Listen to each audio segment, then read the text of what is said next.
ser alimentados pela palavra. E eu queria convidar a pregadora mais linda do universo. Que isso, cara. Glória a Deus pela vida da Laís, que é a mensageira dessa noite. Vou orar aqui por ela. Estenda suas mãos em direção a Laís. Senhor, fala com a gente, Pai. Eu sei que o Senhor já falou com a tua filha se preparou, tua filha buscou, tua filha orou, estudou.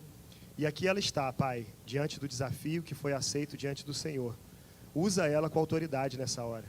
Mas nós te pedimos, Pai, que a nossa mente e o nosso coração sejam terra fértil para a tua palavra. Fala conosco nessa hora. É a oração que fazemos em nome de Jesus. Amém.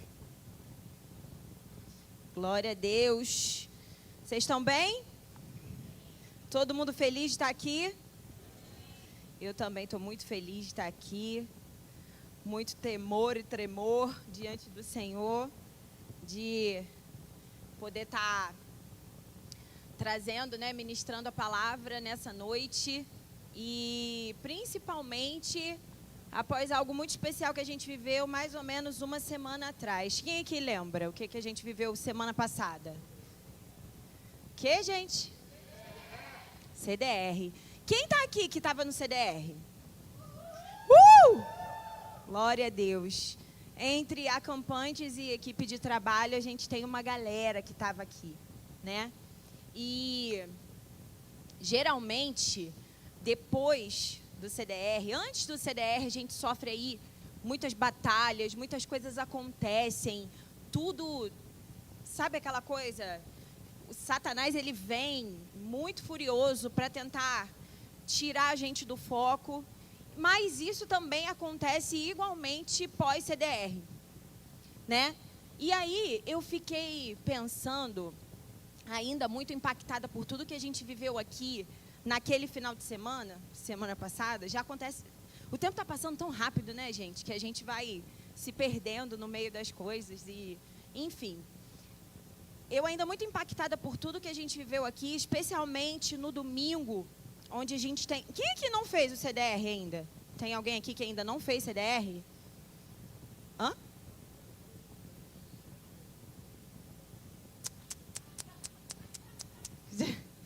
Mas tem alguém aqui nesse momento que não fez? Ah, tá. Beleza. Então, no próximo vocês farão. E aí eu quero também saber, para eu tomar cuidado com as minhas palavras. Mas, assim, é uma experiência incrível, eu convido vocês a fazerem. Sim, sim. E aí, assim, venham, tá, no próximo, que provavelmente vai ser em setembro, né? Provavelmente vai ser em setembro, se preparem. Vocês estão muito convidados, especialmente convidados para estarem aqui. E aí, assim, vocês também, estão convidados para vir trabalhar, entendeu? Já falo logo, já está ao vivo na internet mesmo, né? Então, e aí, assim, profundamente impactada por tudo que a gente ouviu aqui, eu fiquei pensando no que o Senhor queria que eu falasse, né? E aí, durante essa semana, a gente teve muitas notícias também,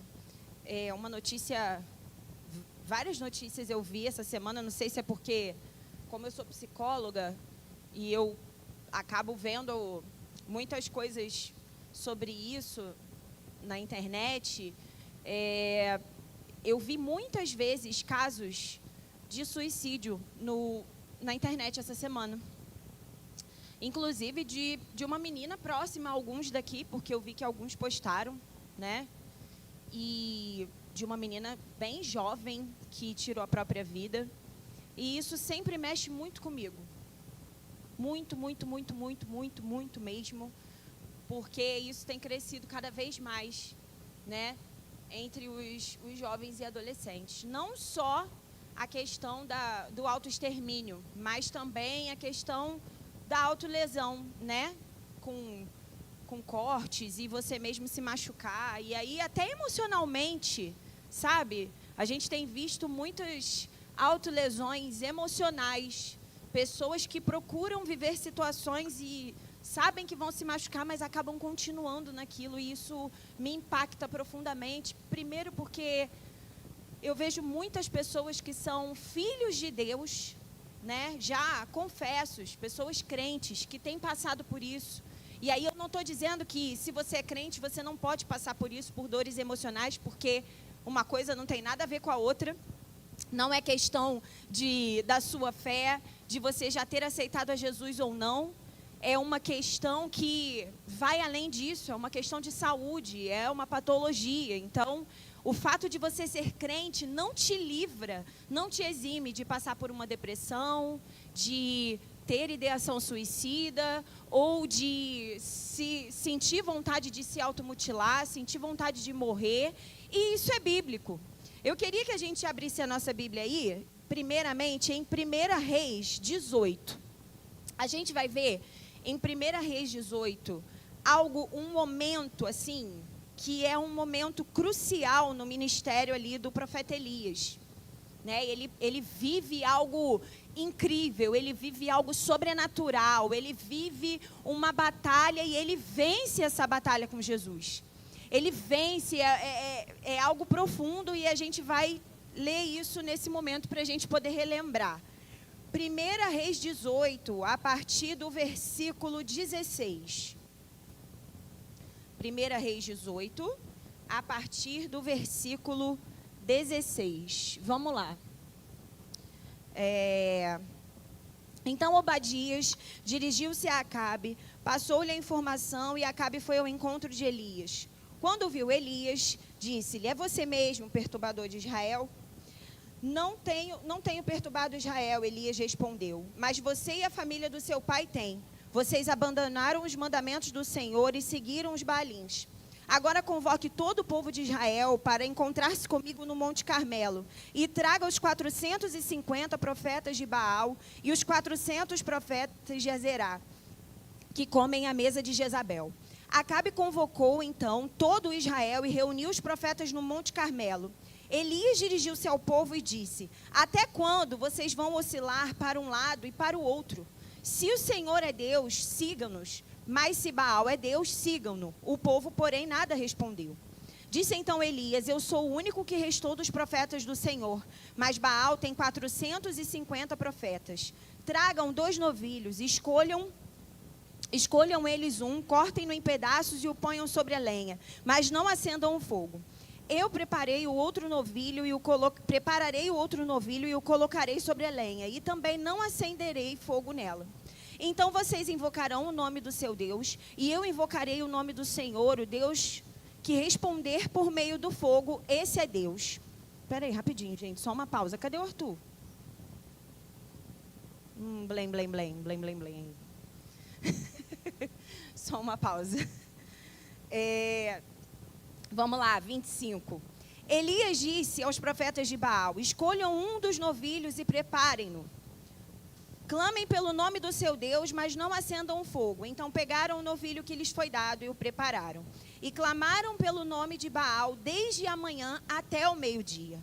Ó Baal, responde-nos, gritavam e dançavam em volta do altar que haviam feito. Mas não houve nenhuma resposta. Ninguém respondeu. Ao meio-dia, Elias começou a zombar deles. Gritem mais alto, dizia. Já que ele é um Deus, quem sabe está meditando, ou ocupado, ou viajando. Talvez esteja dormindo e precise ser despertado. Então passaram a gritar ainda mais alto e a ferir-se com espadas e lanças, de acordo com o costume deles, até sangrarem. Passou o meio-dia e eles continuaram profetizando em transe até a hora do sacrifício da tarde. Mas não houve resposta alguma, ninguém respondeu, ninguém deu atenção. Então Elias disse a todo o povo: aproximem-se de mim. O povo aproximou-se de Elias e reparou o altar do Senhor, que estava em ruínas. Depois apanhou 12 pedras, uma para cada tribo dos descendentes de Jacó, a quem a palavra do Senhor tinha sido dirigida, dizendo-lhe: seu nome será Israel.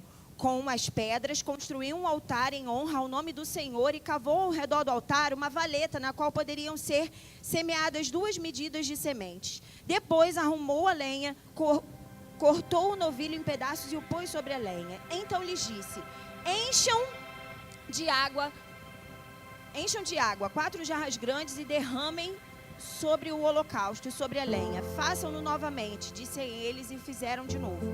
Façam-no pela terceira vez, ordenou, e eles o fizeram pela terceira vez. A água escorria do altar, chegando a encher a valeta. À hora do sacrifício, o profeta Elias colocou-se à frente do altar e orou: Ó Senhor, Deus de Abraão, de Isaque, de Israel, que hoje fique conhecido que Tu és Deus em Israel, e que eu sou o Teu servo, e que fiz todas essas coisas por ordem Tua.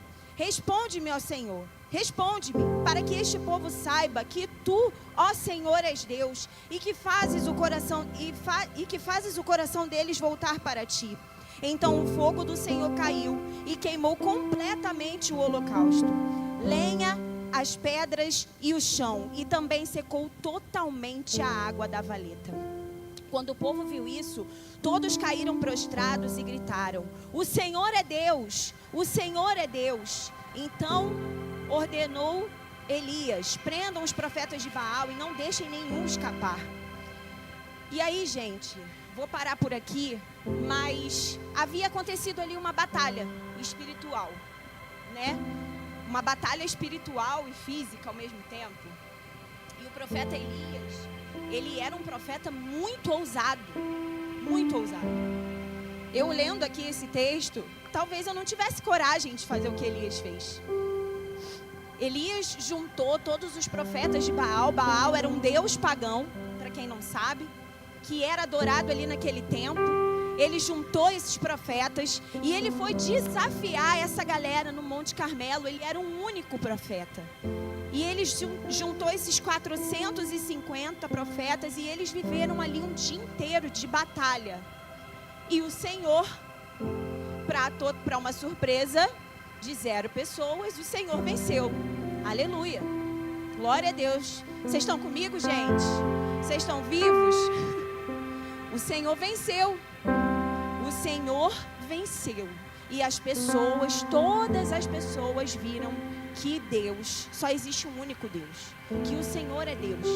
E ali, Elias viveu aquela batalha, ele saiu vitorioso pelo poder do Senhor, né?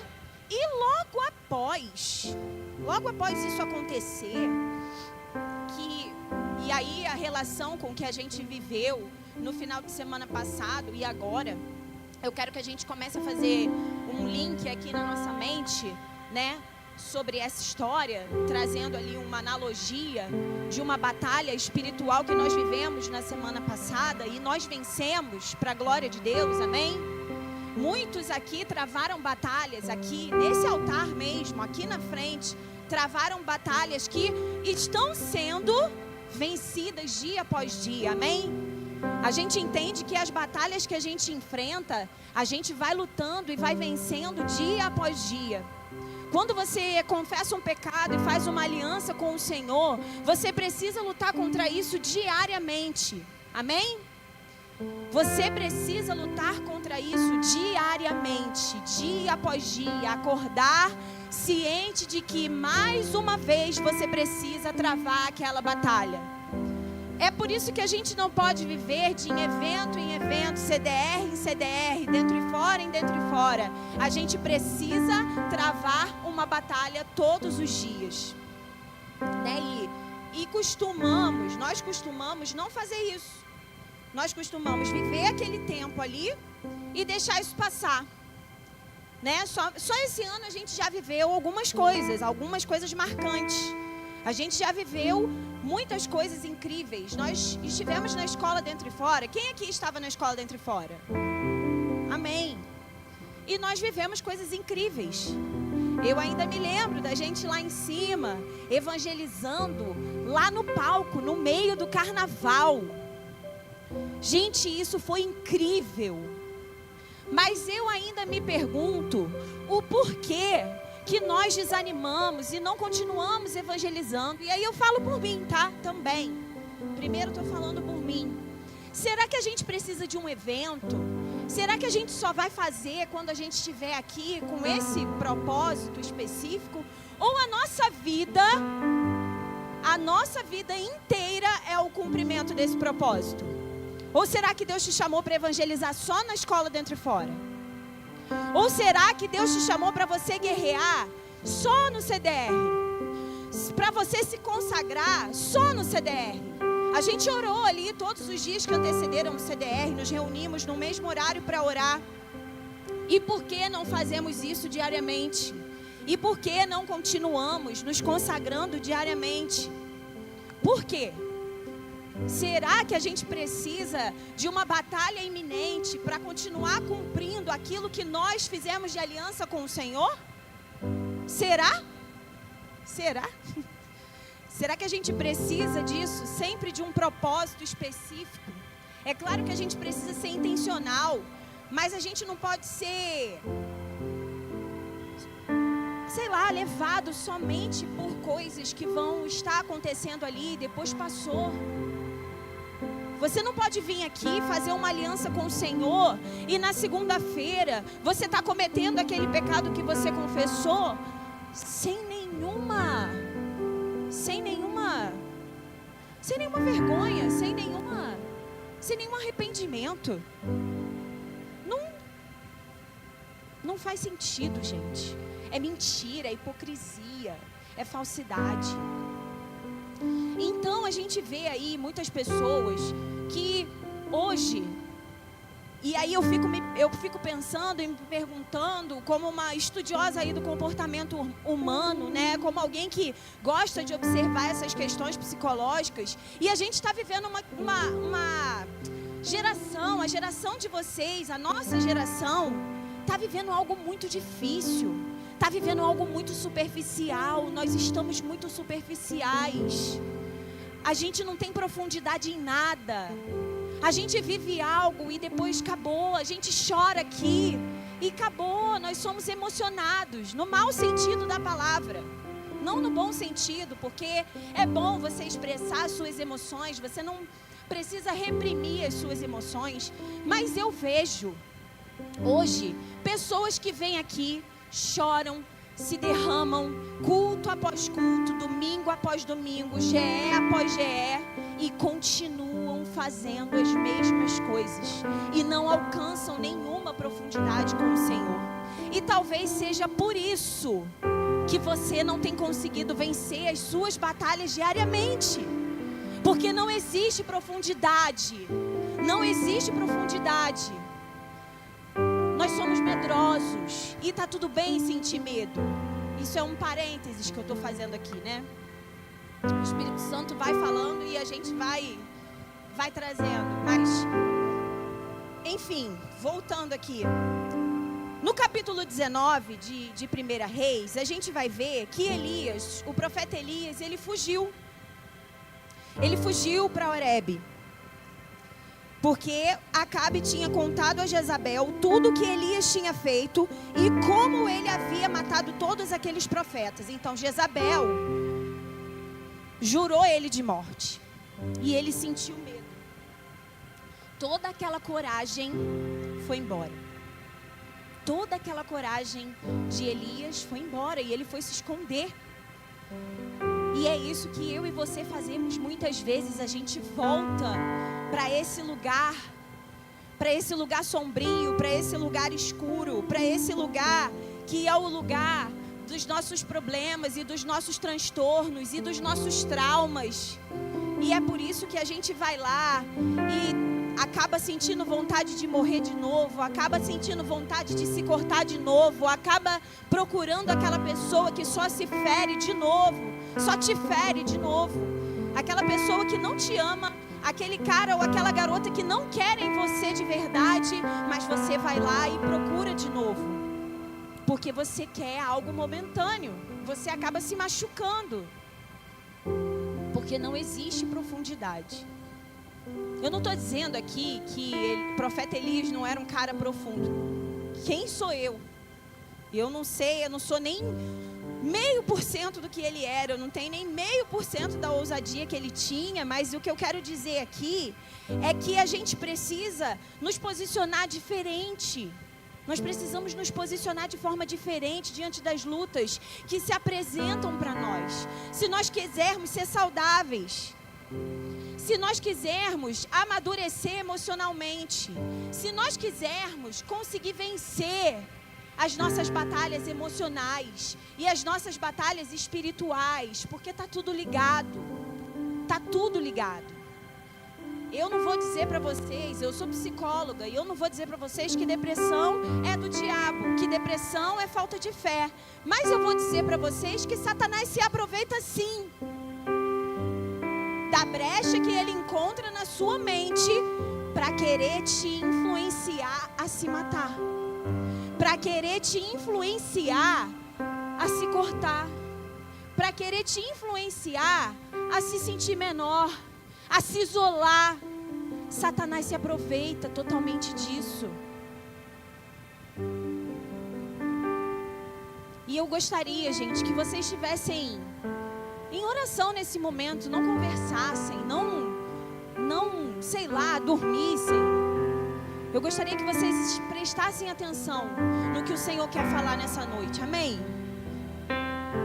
Se existe alguma coisa tirando a tua atenção, o teu foco, ora aí rapidinho dentro de você e repreende em nome de Jesus. Porque Satanás tem guerreado pela vida de vocês, pelas nossas vidas. Satanás não quer nenhum de vocês aqui. Ele quer que vocês estejam no mundo, ele quer que vocês estejam isolados, ele quer que vocês não vivam igreja. Porque viver isso aqui faz com que a gente se anime, faz com que a gente ame ao Senhor junto. Satanás quer que você brigue com o seu irmão. Satanás quer que você faça fofoca, que você tenha picuinhas, para que você não se sinta digno de estar aqui. Satanás quer isso. É por isso que existe tanta fofoquinha no meio da juventude, dos adolescentes, que existe tanta gente cedendo ali a coisas que o diabo faz, pequenas armadilhas, que nós estamos cansados de saber que são armadilhas dele, mas a gente vai caindo, dia após dia.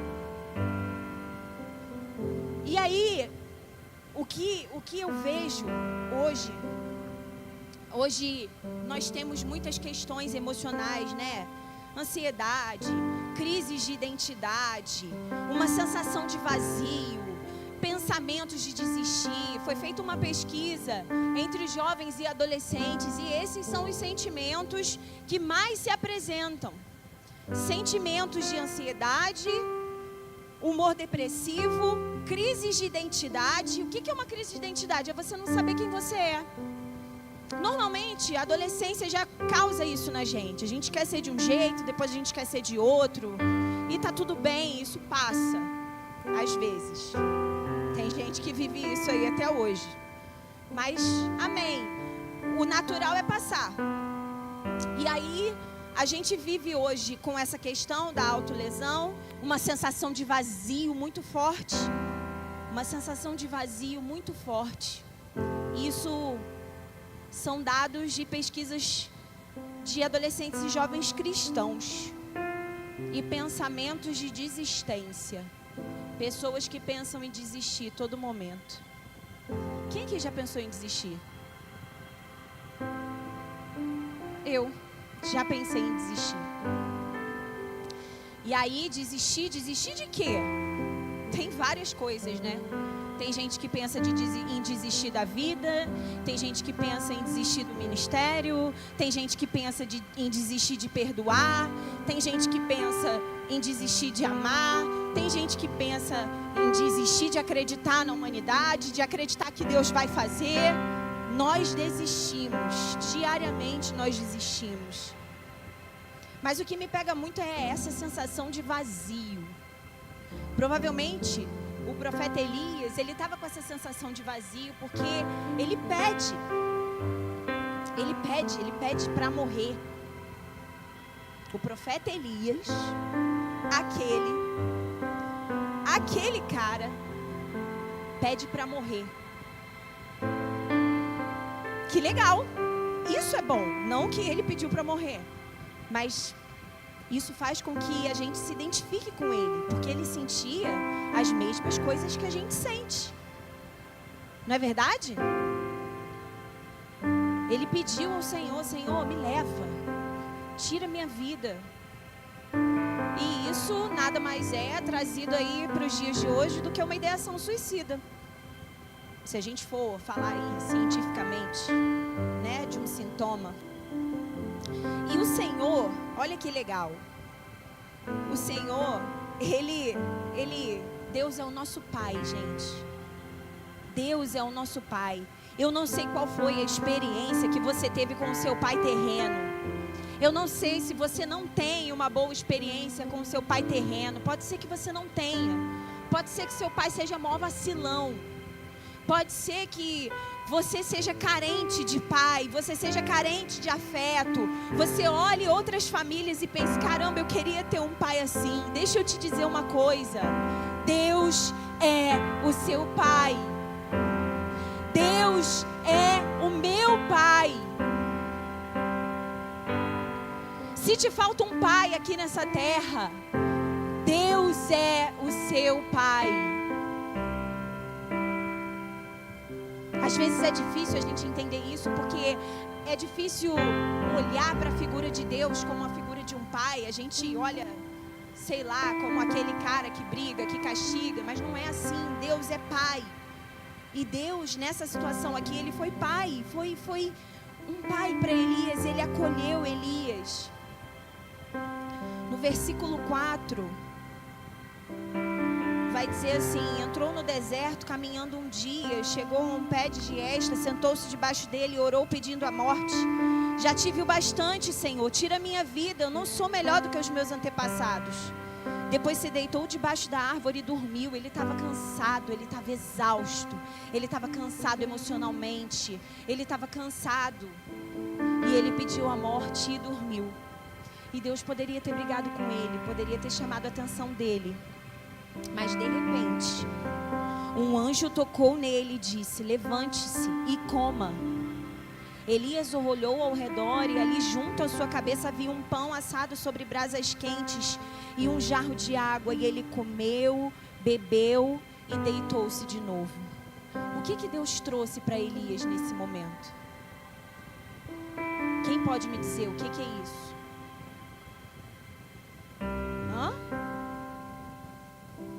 Uma chance, cuidado, acolhimento. Ele trouxe um anjo para que dissesse para que Elias comesse, porque Elias estava extremamente cansado. Então muitas vezes você quer morrer, mas você não quer morrer de verdade, você só está cansado, exausto de tudo que você já viveu na sua vida. Existem histórias aqui profundamente difíceis. Existem marcas que a gente vai vivendo, mesmo que as pessoas julguem que a nossa história não é uma história difícil. Mas existem marcas que cansam a gente. Existem coisas que a gente vive que cansam a gente. E às vezes você não quer morrer, você só está exausto. E eu quero te dizer que existe hoje um anjo passeando por aqui, te dizendo: descansa, come, se alimenta, descansa, come, se alimenta. Existe algo, um alimento quentinho preparado para você, uma coisa de cuidado, porque eu, Deus, sou o seu Pai. E eu quero te curar. E eu quero que você fique bem. E eu quero que você descanse. Se prepare para ir para a batalha de novo. A verdade é que sermos homens e mulheres de Deus, termos um ministério, não é porque você serve na dança, se você serve no louvor, porque você prega, porque você é líder, porque você é pastor. Não, isso não te exime de nada. A fé não nos torna imunes ao sofrimento. Você ser uma pessoa de fé não quer dizer que você não vai sofrer mais. Você vai, porque essa vida é assim. Não adianta a gente viver essa cultura de uma falsa felicidade que não existe, porque é isso que vocês veem na internet. É isso que é apresentado para vocês, vidas falsas. Vidas de pessoas que vivem viajando, que vivem comprando, que vivem felizes, mas é tudo ilusão. Então, se você é uma pessoa de fé, saiba que você vai sofrer sim. Você vai chorar sim. Às vezes você vai sentir vontade de morrer sim. Mas Deus é o nosso Pai. Deus é o seu Pai. Você vê, nós vemos isso em grandes homens da Bíblia, o sofrimento. Elias, Davi, Jeremias, Jó, Paulo, Jesus. Jesus sofreu, Jesus chorou em profunda angústia, com medo de estar separado de Deus antes da crucificação. Antes de Deus nos levantar, Deus nos acolhe. Deus alimentou Elias e pediu que ele voltasse. Pediu não, deixou que ele voltasse a descansar. Deus está aqui para te proteger. Deus está aqui para te acolher e não para te punir. Se tudo que você conheceu na sua vida foi punição e desgraça e rejeição, saiba que em Deus não é isso que você vai encontrar. Você vai ser corrigido sim. Você vai ser disciplinado sim. Mas você não vai ser machucado, rejeitado, punido só por ódio. Você vai ser amado. Então não tenha medo da disciplina do Senhor. Não tenha medo de viver o deserto. Entenda que existem coisas difíceis que você precisa passar na sua vida para você crescer. Deus tem um propósito para mim e para você, um propósito para cada um de nós. Existem coisas que eu e você passamos que vão contribuir para o nosso ministério lá na frente. Hoje, se você não teve, se a sua família não foi uma família funcional, se a sua família não é uma família funcional, pode ser que daqui para frente o seu ministério seja acolher pessoas que não têm uma família. Se hoje você passa por algo muito grande, muito sério, emocionalmente, pode ser que você venha se tornar uma pessoa que vai acolher pessoas que também passam por isso. Você pode se tornar um pastor, um líder, um missionário, um psicólogo, um médico e fazer das suas feridas cura. Só que nós, a gente demora muito para perceber isso. Tem jovens e adolescentes aqui muito novinhos que acham que podem fazer besteira atrás de besteira, sem amadurecer. Ei, eu quero te dizer que o seu tempo não é quando você envelhecer, quando você tiver 20 e poucos anos. Seu tempo é agora. A sua geração é agora. Você não tem que esperar estar na faculdade para ser um crente que vai fazer uma célula na faculdade. Você tem que fazer agora na sua escola. Você não tem que esperar para ser aquele adolescente que vai estar no meio dos amigos que estão falando um monte de besteira e vai falar besteira junto só porque você quer parecer legal. O teu tempo é agora. Não interessa se você tem 15, 16, 14, 12. Você precisa ser crente agora. Vamos parar com essa mania de adolescente, né? Não. Adolescente tem que respeitar a casa do Senhor. Adolescente tem que respeitar a casa do Senhor, respeitar a hora do culto, entender que não é para ficar beijando a boca de qualquer um, entender que não é para xingar palavrão, entender que não é para ficar andando indecente, entender que não é para ser uma pessoa desagradável. Não interessa se você tem 12, 13 anos. Você aceitou Jesus, então você tem que viver como um crente. Porque eu não tive. Não vamos confundir as coisas. O fato de você não ter tido uma família estruturada não te dá abertura para você ser uma pessoa ruim. Você não teve um pai, você não teve uma mãe que te aconselhou, mas hoje você tem pessoas, você tem líderes. Eu estou aqui, Douglas está aqui, Pastor Davidson está aqui, A gente tem a Camila, tem o Lacerda, tem vários líderes, tem uma galera que está trabalhando para que vocês sejam pessoas melhores. Se você não tem uma referência em casa, olhe para nós como referência.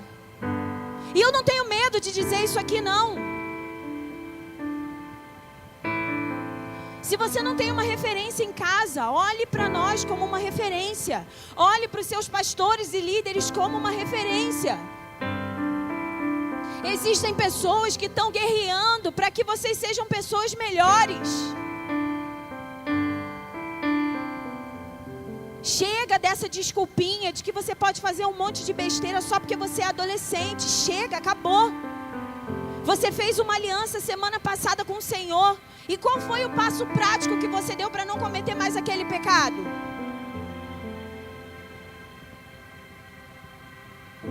Não ceder. Será que você não cedeu? Glória a Deus.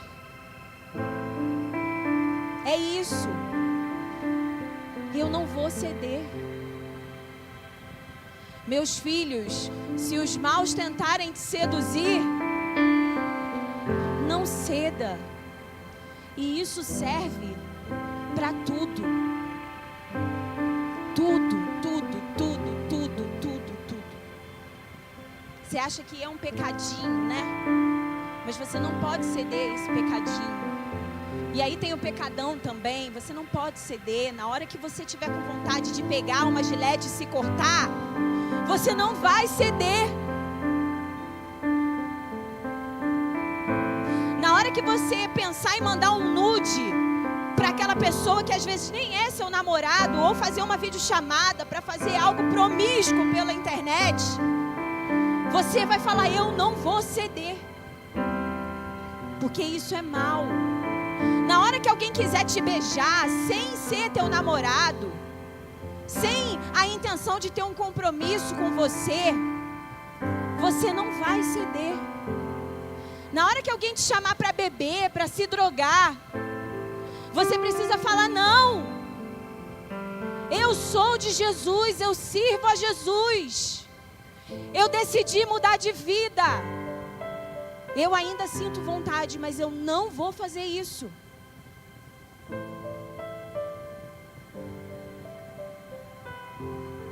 Chega de se tratar como um neném. Se você precisa ser, você não vai ser um homem e uma mulher de Deus, porque hoje você é um adolescente. Então você vai ser um adolescente de Deus, amém? Que isso? Isso me indigna. Quando as pessoas falam que essa geração está perdida. Ah, mas é assim mesmo. É assim mesmo, né? Não, não, não. Não é assim mesmo nada. Não é assim mesmo nada. Pra quê que a gente vem pra cá todo final de semana? Então nem vem. Meu irmão sabe, ele tá ali, ó. Todo mundo olhou. Ele tá ali, ó. Já falei isso pra ele várias vezes. Nem vem. Se for pra ficar conversando lá em cima, não vem. Ai, não, mas tem que vir, né? Senão vai se afastar, não. Tem que aprender a respeitar a casa do Senhor. Se for para ficar conversando, saindo para beber a cada 5 minutos, no celular o tempo todo, não vem. Vem quando você aprender a respeitar a casa do Senhor. A gente quer cuidar de você, a gente quer te amar, a gente vai te discipular. Você vai ter tempo para sentar com a gente. Mas não brinque com as coisas de Deus, porque isso é muito sério. Você quer dançar aqui na frente? Quer? E por que está dançando música do mundo? Fazendo dancinha na internet? Horrível. É feio, é vergonhoso demais. E só quem gosta disso é Satanás. Só quem acha isso bonito é Satanás. Você quer falar de Jesus? Você quer falar palavras bonitas aqui? Mas você está falando palavrão. Que coisa ridícula. Isso é feio. Você quer que os meninos te olhem com respeito, mas você quer andar com o short aparecendo, a polpa do bumbum, a barriga de fora. Pelo amor de Deus, gente. Tô falando para crente, tá? Chega. Chega de dar desculpa. A tua dor, a tua depressão, a tua ansiedade não é desculpa para você pecar. Chega. Deus quer mudar a tua vida hoje. Deus quer que você coma, que você se alimente, que você descanse, mas que você levante para guerrear de novo. Porque Ele quer que você vença essa batalha. Jesus morreu para que todos nós aqui estejamos com Ele na eternidade. E por que a gente vive como se esse dia nunca fosse chegar, gente? Esse dia vai chegar. O dia em que a gente vai estar diante de Deus e o joio vai ser separado do trigo vai chegar. E você vai para o céu ou você vai para o inferno. Não tem meio termo. É sofrimento eterno. Ai, mas eu sou adolescente. Ah, é?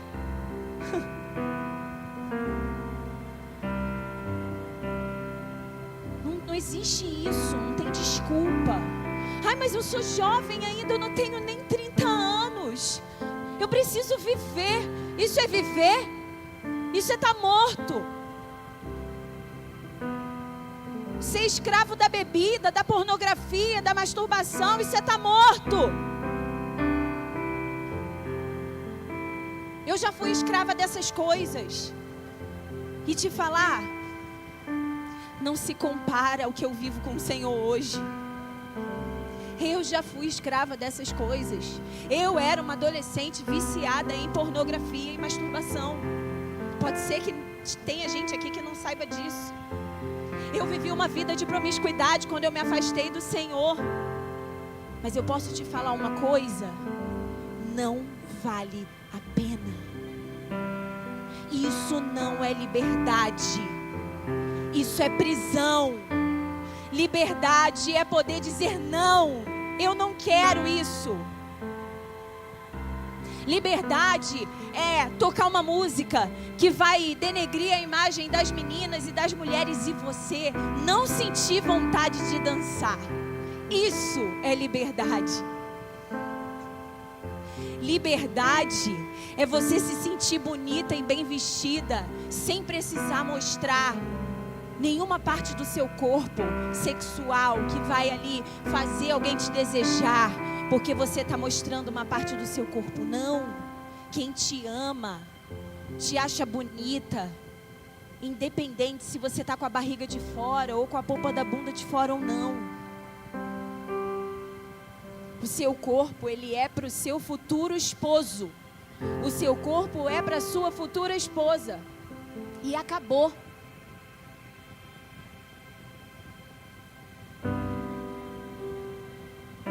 Não é desculpa. O Senhor quer que a gente caminhe com Ele, independente da gente estar vivendo lutas emocionais ou não. É sobre isso que eu quero dizer aqui. Você vai continuar vivendo as suas batalhas. Pode ser que você precise continuar tomando seu remédio de ansiedade e depressão.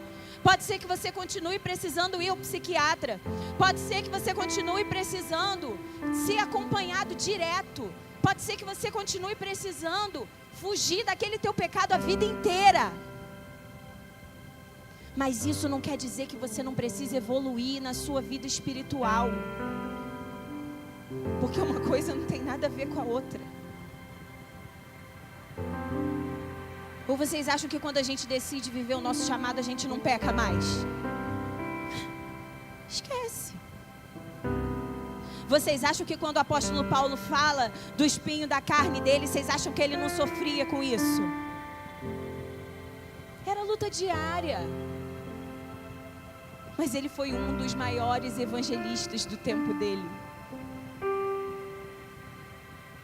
E eu quero ser uma das maiores evangelistas do meu tempo. Fala aí para a pessoa que está do seu lado: você pode ser um dos maiores evangelistas do seu tempo, um dos maiores pregadores, um dos maiores ministros de louvor, um dos maiores ministros de dança, um dos maiores pastores e pregadores do evangelho do seu tempo. Você pode, na sua profissão, glorificar o nome do Senhor todos os dias. Você pode ser alguém que vai fazer as pessoas serem tocadas pelo Senhor todos os dias, através da foto que você tira, do vídeo que você faz, de cada nota musical que sai ali das suas mãos, de cada palavra que sai da sua boca. Você não é a sua ansiedade, você não é a rejeição que você sofreu, você não é o seu trauma, você não é o seu diagnóstico, você não é a sua ferida. Você é quem Deus diz que você é. Repete aí, bota a mão no teu coração e fala: eu sou quem Deus diz que eu sou. Eu sou quem Deus diz que eu sou. Antes de você ser líder, de você ser músico, de você ser um estudante, de você ser uma pessoa que está estudando para passar para uma escola militar ou para um vestibular, você é filho de Deus.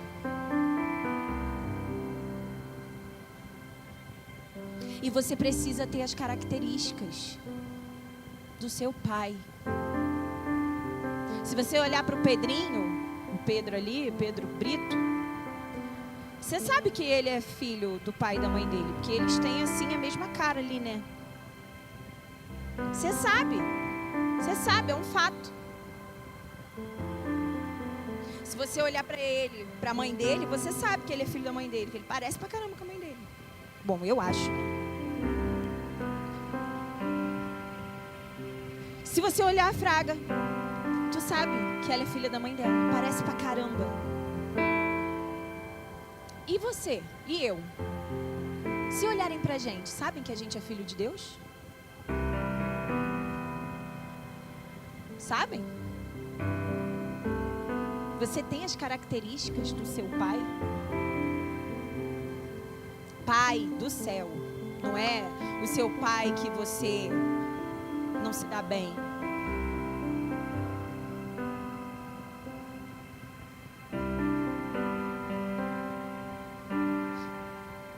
Meu Deus. Tô olhando ali para Mica e para o Biel.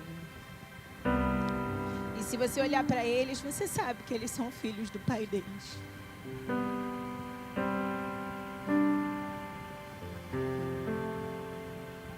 Só que o pai deles hoje não está mais nos caminhos do Senhor.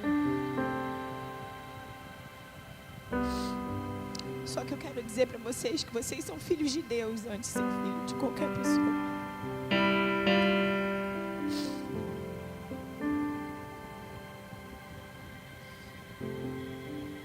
Deus quer vocês aqui. Deus tem algo lindo para a vida de vocês. E Satanás não vai roubar isso em nome de Jesus.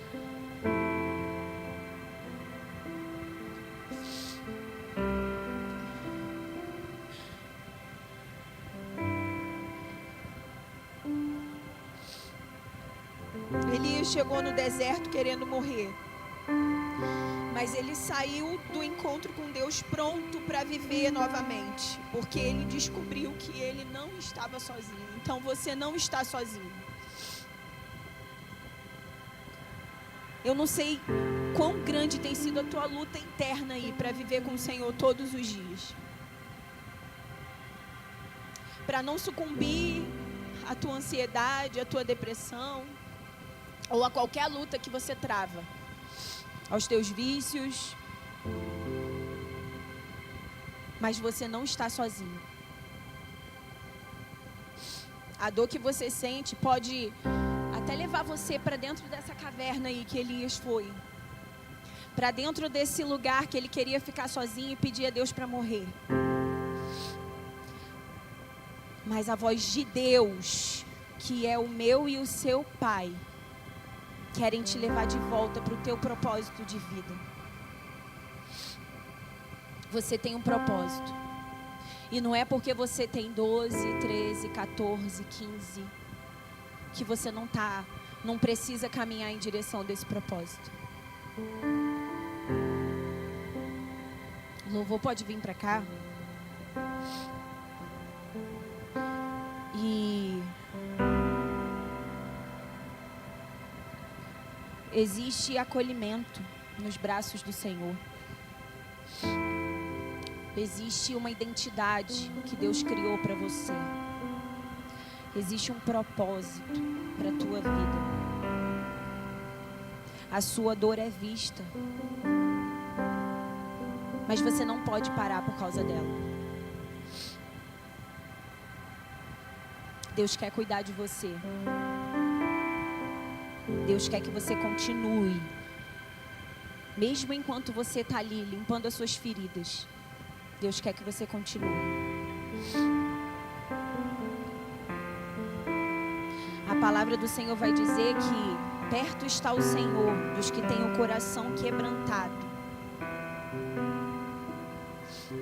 Deus não está perto só das pessoas que são fortes, ou que mostram que são fortes o tempo todo, ou que você acha que são fortes. O Senhor está perto de quem tem o coração quebrantado. Também na palavra de Deus vai dizer que Ele cura os quebrantados de coração e limpa as suas feridas. Ele trata as suas feridas. Não importa se você está passando por algo emocional, por um trauma, por uma rejeição, por uma dor, por uma inconstância. Pode ser que a tua luta seja ser inconstante. Você é inconstante. Essa é a tua luta. Você está na igreja há um tempão, mas tuas atitudes não mudaram. Deus quer mudar essa realidade. E Ele não te abandona. Ele não te abandona, Ele não esqueceu de você. Mesmo você vacilando direto, Ele te deu uma identidade. Ele é seu Pai, Ele quer que você se porte como filho.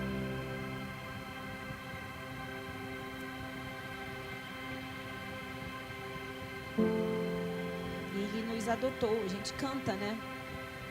Que fomos adotados. E aos que creram e aos que receberam, deu-lhes o direito de se tornarem filhos. E Deus te ama, independente da luta que você está vivendo e você está travando agora. Fica de pé aí no seu lugar.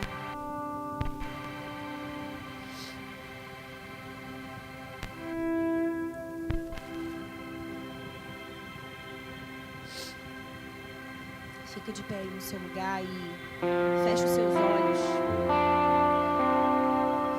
Começa a levar os seus pensamentos cativos ao Senhor. Seus pensamentos. Você precisa pedir a Deus, pede ao Espírito Santo que os teus pensamentos sejam obedientes a Deus. A gente não tem que acreditar em tudo que vem na nossa cabeça. Eu costumo falar isso demais para os meus pacientes. Não é porque é uma voz que está na tua cabeça que ela é verdade. Pode ser a tua ansiedade, a tua depressão falando, mas pode ser Satanás também te influenciando a pensar aquilo. Nem todo pensamento que vem na sua cabeça você precisa acreditar. É por isso que a palavra de Deus fala para que a gente leve todos os pensamentos cativos para torná-los obedientes a Cristo.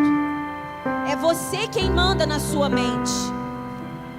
É você quem manda na sua mente.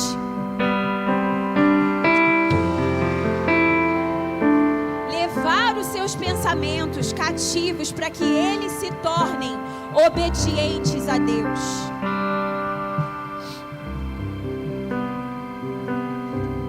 A palavra de Deus diz também no que a gente tem que pensar. No que a gente tem que pensar. A palavra de Deus nos ensina.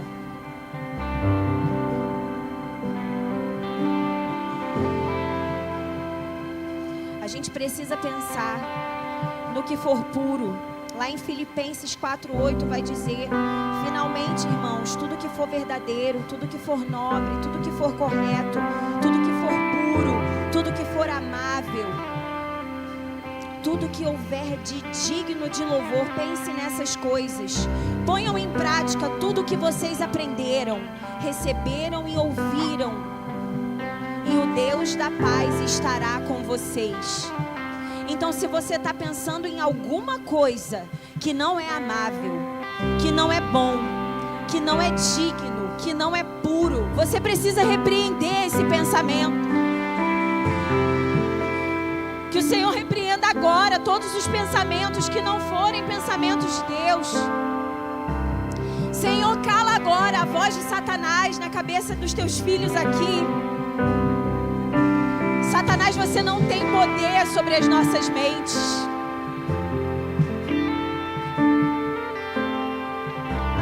Cala a voz do nosso eu, Senhor.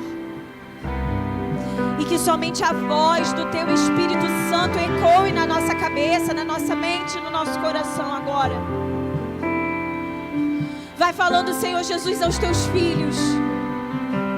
Mostra aquilo que eles precisam fazer. Aquilo que eles precisam fazer para levar os seus pensamentos a serem obedientes a Ti. A gente vai cantar um louvor e eu gostaria muito, eu quero muito que você, de verdade, pense nas coisas que vêm do alto. Pense em como você gostaria de ser para o Senhor.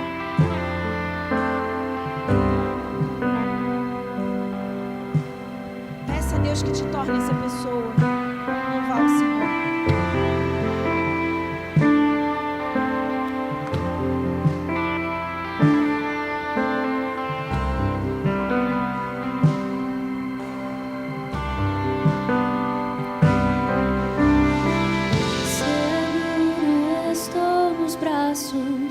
Daquele que nunca me deixou.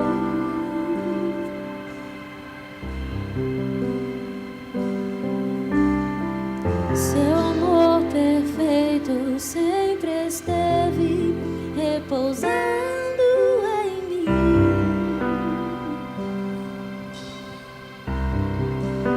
E se eu passar pelo vale, acharei conforto em Teu amor, pois eu sei que és aquele que me guarda, me guardas. Em Teus braços é o meu descanso. Em Teus braços é o meu descanso. Em Teus braços é o meu descanso. Em Teus braços é o meu descanso. Se você precisa descansar nos braços do Senhor, para aprender a lutar com tudo aquilo que você tem lutado, vem aqui na frente, eu quero orar por você. Eu quero que a gente ore junto nesse momento. Vamos guerrear junto. Vamos guerrear junto. O Senhor está aqui. Ele quer guerrear por você. Ele quer que você descanse. Ele quer te alimentar para te preparar para que você volte para a batalha. Eu não sei qual é a tua dor. Eu não sei o que você tem enfrentado. entender que aqui é o lugar de lutar. É aqui que você vai guerrear. E esse altar aqui, ele não tem nada de místico. Mas quando você se levanta e vem até aqui, o mundo espiritual está vendo que você quer lutar. O Senhor está vendo. E o diabo está vendo também. Vem aqui pra frente pra gente orar junto.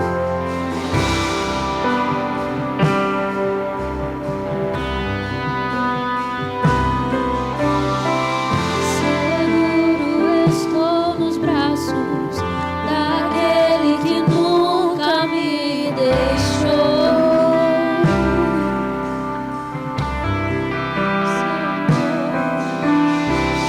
Seu amor perfeito sempre esteve repousando em mim. Se eu passar pelo vale, acharei conforto em teu amor, pois eu sei que és aquele que me guarda, me guarda. Em teus braços é o meu descanso.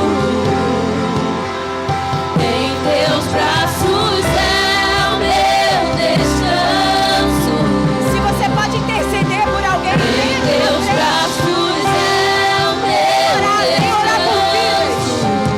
vem interceder por alguém Em aqui teus pela palavra de braços Deus. é o meu descanso. Em teus braços é o meu descanso. Em teus braços é o meu descanso.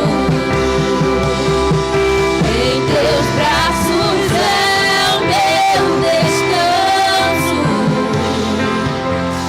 Em teus braços é o meu descanso.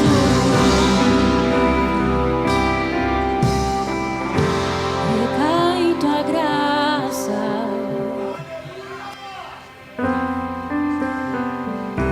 Recaio de novo em tuas mãos. Eu recaio em tua graça. Eu me apoio em ti. Recaio de novo em tuas mãos. Recaio em tua graça. Eu conto contigo. Recaio de novo em tuas mãos. Recaio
Recai tua graça,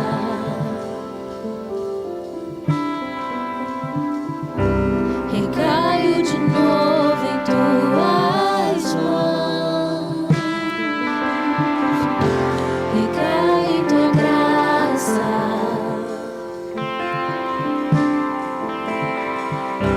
recaio de novo em tuas mãos. Se eu passar pelo vale, declare isso, acharei conforto em teu amor, pois eu sei que és aquele que me guarda, me guarda.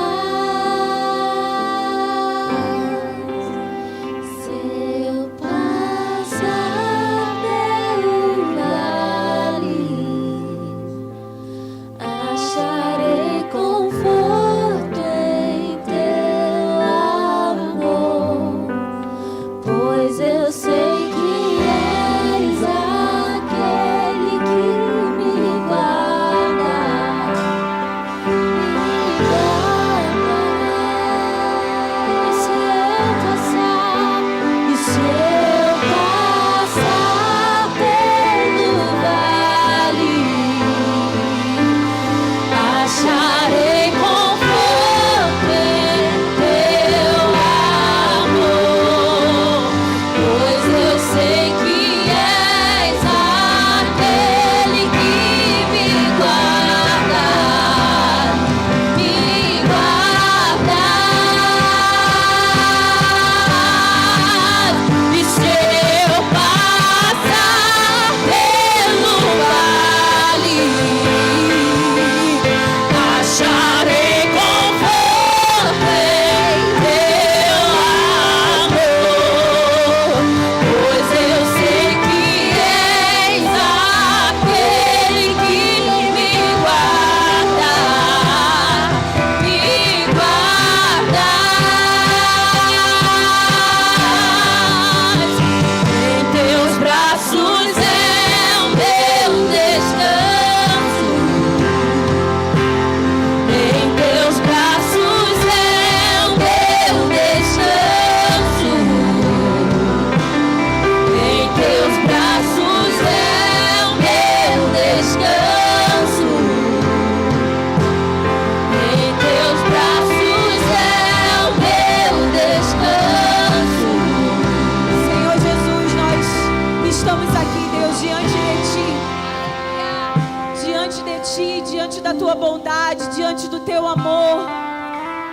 Senhor, nós entregamos, Senhor, as nossas mazelas, as nossas ansiedades, as nossas tristezas, os nossos medos, nós entregamos a Ti, Pai. Nós deixamos aos pés da cruz os nossos traumas, os nossos vícios. Senhor, nós não temos como lidar com essas coisas sem o Senhor. Nós não queremos lutar com a força do nosso braço. Nós queremos Te pedir, Pai, Te suplicar a Tua ajuda, Deus. Nós clamamos pela Tua presença, Pai. Nós clamamos pela Tua intervenção nas nossas vidas, nessas vidas que estão aqui diante do Teu altar. Só o Senhor muda histórias e realidades, Pai. E não existe nenhum principado ou potestade que esteja atuando que venha vencer. Tu és o Deus dessas vidas, Pai. Tu és o Deus das nossas vidas, Senhor. Então que todo principado e toda potestade que atua nessas vidas caia por terra agora em nome de Jesus. Todo principado da morte, do suicídio, da automutilação caia por terra agora em nome de Jesus. Que todo principado da homossexualidade caia por terra agora em nome de Jesus. Ah, Senhor, se existe, Senhor, algum principado e alguma potestade atuando na área sexual dessas vidas, caia por terra agora em nome de Jesus. Nós declaramos a falência do inferno sobre essas vidas. Nós declaramos a falência do inferno sobre cada um que está aqui. Nós nos consagramos a Ti, Senhor, assim como o Senhor fez com o profeta Elias do Monte Carmelo. Ah, Deus, nós somos o Teu altar, nós somos o sacrifício. Jesus, vem com o Teu fogo e vai queimando tudo que não é Teu. Mostra, Senhor, que há Deus em Israel. Nós somos o Teu povo, o Israel de Deus. Nós glorificamos o Teu nome pela Tua obra. Obrigada, Jesus. Tem misericórdia de nós e nos ajuda, Pai, a viver a cada dia contigo. Nós nos entregamos mais uma vez a Ti. Eu abençoo essas vidas em nome de Jesus. Que seja um novo fôlego, que seja um novo começo, que seja uma nova história e que essas vidas vivam algo lindo e diferente e sobrenatural com o Senhor. Em nome de Jesus. Amém. Que o amor de Deus, o nosso Pai, que a graça salvadora de Jesus Cristo, Filho, que a comunhão e as consolações do Espírito Santo de Deus repousem sobre todo o povo de Deus espalhado pela face da terra, e de uma forma muito especial com cada um que se reúne aqui hoje. Faz isso, Pai querido, hoje e todo sempre. Amém e amém. Louvado seja o nome do Senhor. Pode aplaudir com força, se é para Jesus. Glória a Deus. Abraça essa pessoa que está perto de você. Convida ela para estar com a gente amanhã no culto. Amanhã tem culto de manhã, culto à noite. Tem escola bíblica dominical. E vamos junto. Chama aí para a sua célula, hein? Chama essa rapaziada para a sua célula.